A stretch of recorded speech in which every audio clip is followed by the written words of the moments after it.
नमस्कार और daily podcast में आपका स्वागत है। आज हम जरा पर्सनल लोन्स की दुनिया में गहराई से उतर रहे हैं और एक बड़ा सवाल है, छोटी अवधि वाला लोन बेहतर है या लंबी अवधि वाला। हमारे पास कुछ जानकारी है इस पर और हम कोशिश करेंगे कि इसे समझें कि भाई अलग अलग सिचुएशन में कौन सा रास्ता चुनना ठीक रहेगा। हाँ, मतलब मोटी बात तो ये लगती है कि छोटी अवधि तो ईएमआई ज्यादा पर कुल ब्याज कम, और लंबी अवधि तो ईएमआई कम पर कुल ब्याज ज्यादा देना पड़ता है। बिल्कुल, लेकिन मुझे लगता है कहानी सिर्फ इतनी ही नहीं है ना।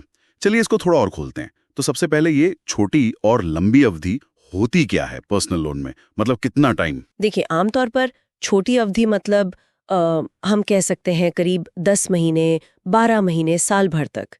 और लंबी अवधि 1 साल से शुरू होके वो 5 साल या कभी-कभी उससे भी ज्यादा जा सकती है। अच्छा, फर्क तो जैसा आपने कहा मुख्य रूप से ईएमआई की रकम और कुल कितना ब्याज आप चुका रहे हैं उसी में आता है। तो ये बस नंबरों का खेल लगता है फिर।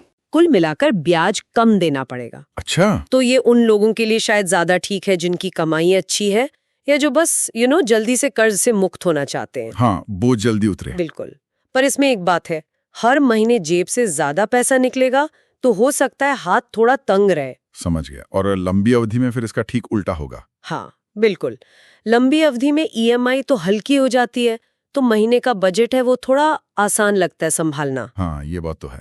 पर क्योंकि लोन इतने लंबे समय तक चलता रहता है तो आप कुल मिलाकर ब्याज काफी ज्यादा दे बैठते हैं। ये उनके लिए मददगार हो सकता है जिनका बजट कह लीजिए थोड़ा टाइट है या जिन्हें हर महीने एक फिक्स्ड कम खर्चा चाहिए। इसमें थोड़ी फ्लेक्सिबिलिटी ज्यादा महसूस होती है पैसों को लेके। तो फिर ये सवाल आता है कि कोई कैसे तय करे? एक तरफ कम ईएमआई का आराम है, दूसरी तरफ ज्यादा ब्याज का बोझ।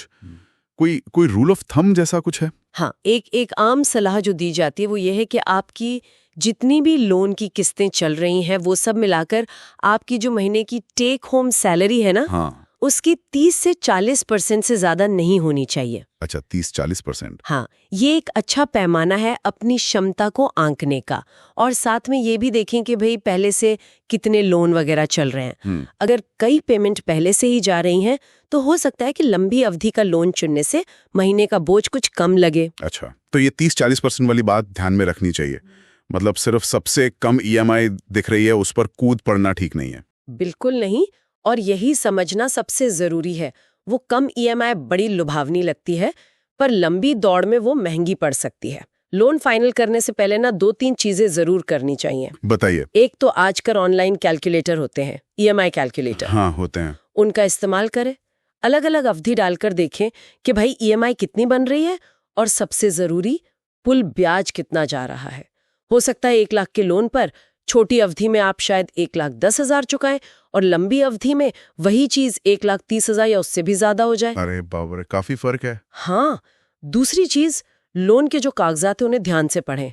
आजकल पढ़ना थोड़ा मुश्किल लगता है पर जरूरी है, खासकर वो जो फोरक्लोजर चार्जेस होते हैं, मतलब लोन समय से पहले बंद करने पर जो फीस लगती है। हाँ, प्रीपेमेंट पेनल्टी जिसे कहते हैं। बिल्कुल, वो जरूर देख लें। कोशिश करें कि ऐसा लोन चुनें जहां ये चार्जेस या तो हों ही नहीं या बहुत कम हो। और तीसरा, जैसा हमने पहले भी कहा, सिर्फ ईएमआई मत देखिए, लोन की कुल लागत, मतलब आखिर में आपकी जेब से टोटल कितना पैसा जाएगा, उसे समझना बहुत जरूरी है। ठीक है, तो अगर हम इसे समेटें तो निचोड़ ये निकलता है, छोटी अवधि तब चुनें जब आप ज्यादा ईएमआई आराम से भर सकते हैं, कुल मिलाकर कम ब्याज देना चाहते हैं और जल्दी से कर्ज मुक्त होना चाहते हैं।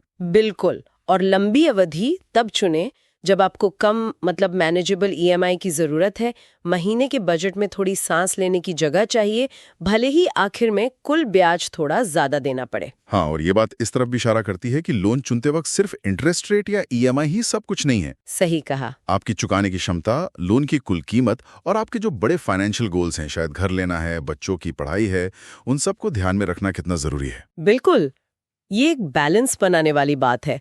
लोन एक सुविधा होनी चाहिए, मुसीबत नहीं। सही कहा। और एक आखिरी बात सोचने के लिए छोड़ जाते हैं, क्या ये भी मायने रखता है कि भविष्य में अगर ब्याज दरें बदलती हैं तो क्या लोन को रीफाइनेंस करने का, मतलब किसी बेहतर शर्त पर शिफ्ट करने का विकल्प खुला रखना चाहिए? ये भी एक पहलू हो सकता है सोचने के लिए। खैर, अगर आपको आज की ये बातचीत काम की लगी हो तो इसे अपने दोस्तों, सहकर्मियों और परिवार के लोगों के साथ जरूर शेयर करें। और हाँ, हमें लाइक, शेयर और सब्सक्राइब करना ना भूलें। अगली बार फिर मिलेंगे एक और दिलचस्प विषय के विश्लेषण के साथ।